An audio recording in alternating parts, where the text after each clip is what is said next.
अपघाती निंदाने राज्याचे माजी उपमुख्यमंत्री अजितदादा पवार यांचा जो मृत्यू झालेला आहे तो महाराष्ट्रालाच हलवणारा झालेला आहे आणि म्हणून आम्ही आज बीएससीमध्ये आग्रह धरला की शोक प्रस्तावाला त्या दिवशी फक्त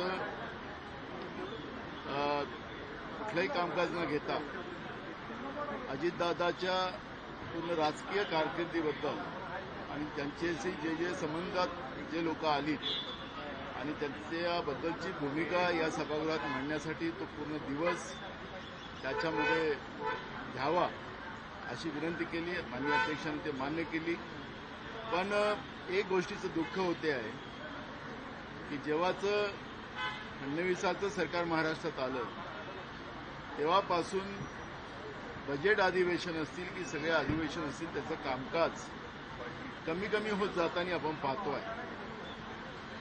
महाविकास आघाडीचं सरकार आलं तो काळ कोरोनाचा होता आणि त्या कोरोनाच्या काळामध्ये नरेंद्र मोदीजी जे देशाचे प्रधानमंत्री आहेत त्यांनीच काही गाईडलाईन त्या काळामध्ये दिल्यात आणि त्या आधारावर विधानसभेचं कामकाज त्यावेळेस सुरू होतं आणि ते फार अल्प कालावधीत राहायचं आणि तोच उदाहरण देऊन माननीय मुख्यमंत्री ते मागच्या अधिवेशनाची चर्चा करतात. पण अशी टिंगलबाजी करण्यापेक्षा महाराष्ट्राच्या जनतेचे प्रश्न विधिमंडळाच्या माध्यमातून सोडवले जावेत ही महाराष्ट्राच्या जनतेची मनापासून इच्छा असते. पण विधिमंडळाचं कामकाज कमी करून महाराष्ट्राच्या जनतेच्या तोंडाला पानं पुसण्याचं काम राज्याचं सरकार जाणीवबुजून करताना आम्ही पाहतोय. त्यामुळे मला असं वाटतं की आता दर गुरुवारी कामकाज समितीची मिटिंग व्हावी अशी आम्ही त्या ठिकाणी भूमिका मांडली आणि माननीय अध्यक्षांनी ते मान्य केलेली आहे. मुख्यमंत्र्यांनी मान्य केलेली आहे.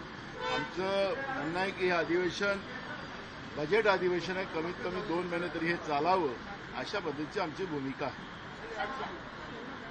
आज चंद्रपूरमध्ये एक वेगळी स्थिती बघायला मिळाली. भाजपला ठाकरेंनी पाठिंबा दिल्याचं बघायला मिळते. भाजपचा भाव बदलाय. संख्याबळ काँग्रेसकडे होतं. 2 गट होते. त्यांचा वाद दिल्ली दरबारी सोडवला सुद्धा गेला होता. सगळं जाहीर सुद्धा करण्यात आलं होतं. अचानक हा ट्विस्ट कसा आला यावर काँग्रेसची अधिकृत भूमिका काय? बघा या सगळ्या विषयावर आम्ही नजर ठेवून होतो. शिवसेना त्याबद्दल आता मी काही भूमिका मांडणार नाही कारण की जे झालं ते वाईट झालं. भाजपला महाराष्ट्रामध्ये सत्तेपासून दूर करण्यासाठी त्यावेळेस स्वतः उद्धव ठाकरे साहेब आणि शरद पवार साहेब आमच्या नेत्या सोनिया गांधीकडे गेल्या आणि त्यावेळेस महाविकास आघाडीची पहिल्यांदा निर्मिती झाली. पण आता भाजपलाच अगर उद्धव बाळासाहेब ठाकरे गट मदत करत असेल तर तो त्यांच्या पक्षाचा निर्णय आहे. त्यामुळे आता त्याच्यावर मला प्रतिक्रिया कुठली द्यायचं असं वाटत नाही.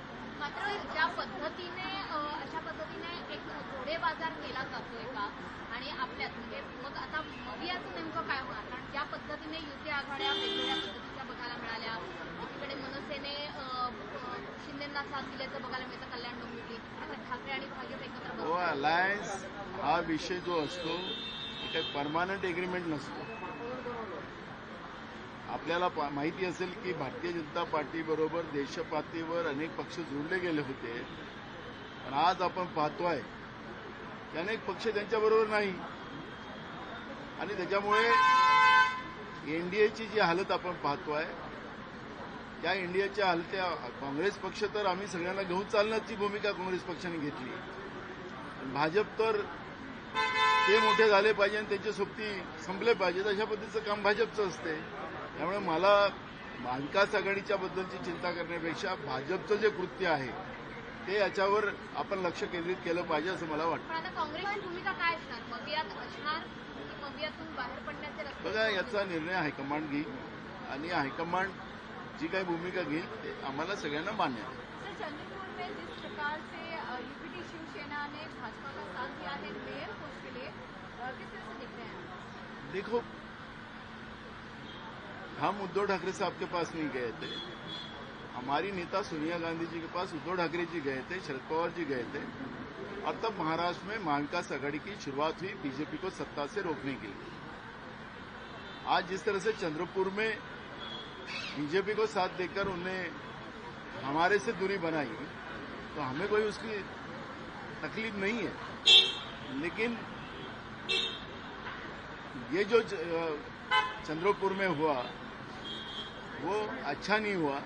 बीजेपी जैसे किसान विरोधी पार्टी, युवाओं के विरोध की पार्टी, महंगाई बढ़ाने वाली पार्टी के साथ, और महाराष्ट्र में जिस तरह से कानून व्यवस्था बिगाड़ने वाली पार्टी बीजेपी, उसको साथ देने का काम अगर यूपीटी करती है तो मुझे लगता है कि जो कुछ निर्णय उन्होंने लिया वो अच्छा नहीं था।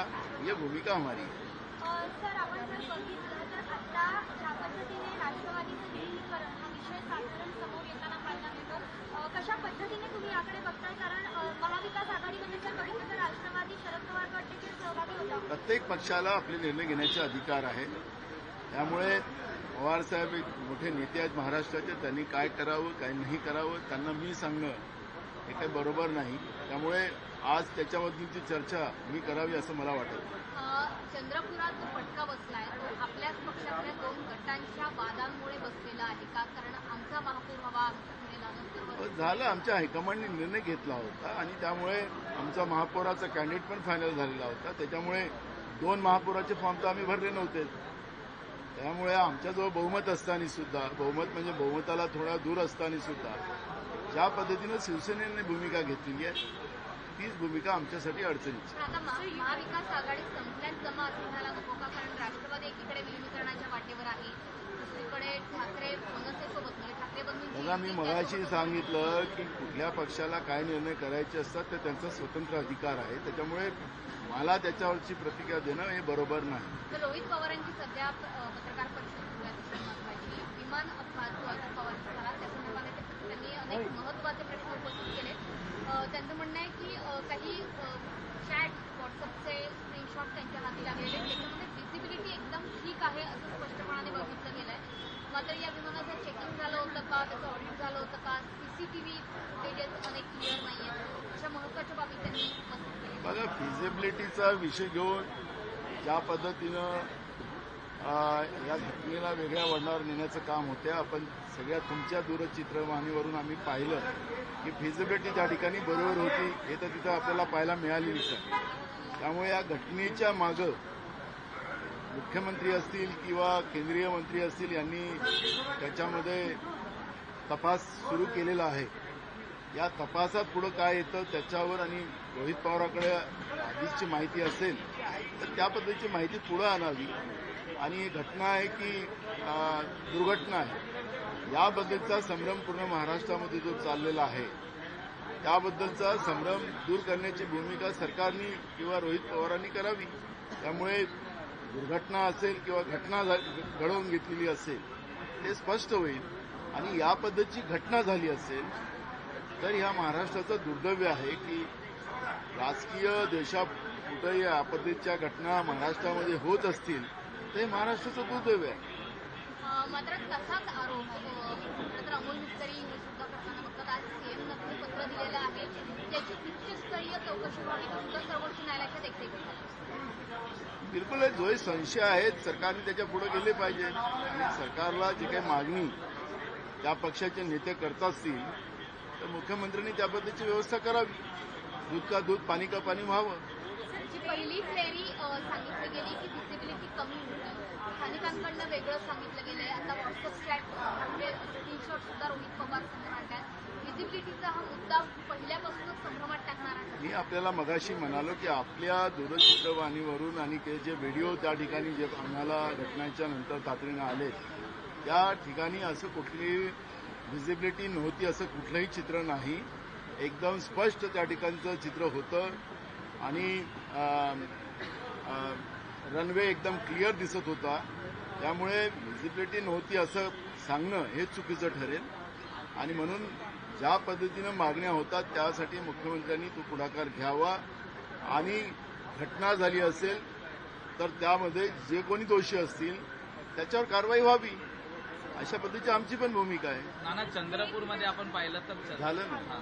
सर, प्लेन क्रैश पे लगातार जो है अपोजिशन भी संदेह व्यक्त कर रहा है और खुद एनसीपी पार्टी के नेता भी जो है इस पर संदेह व्यक्त कर रहे हैं. देखो, अपोजिशन ही नहीं कर रहा है, राज्य की जनता और सरकार के बीच में जो सरकार के भागीदार है वो भी इसमें संशय व्यक्त कर रहे हैं.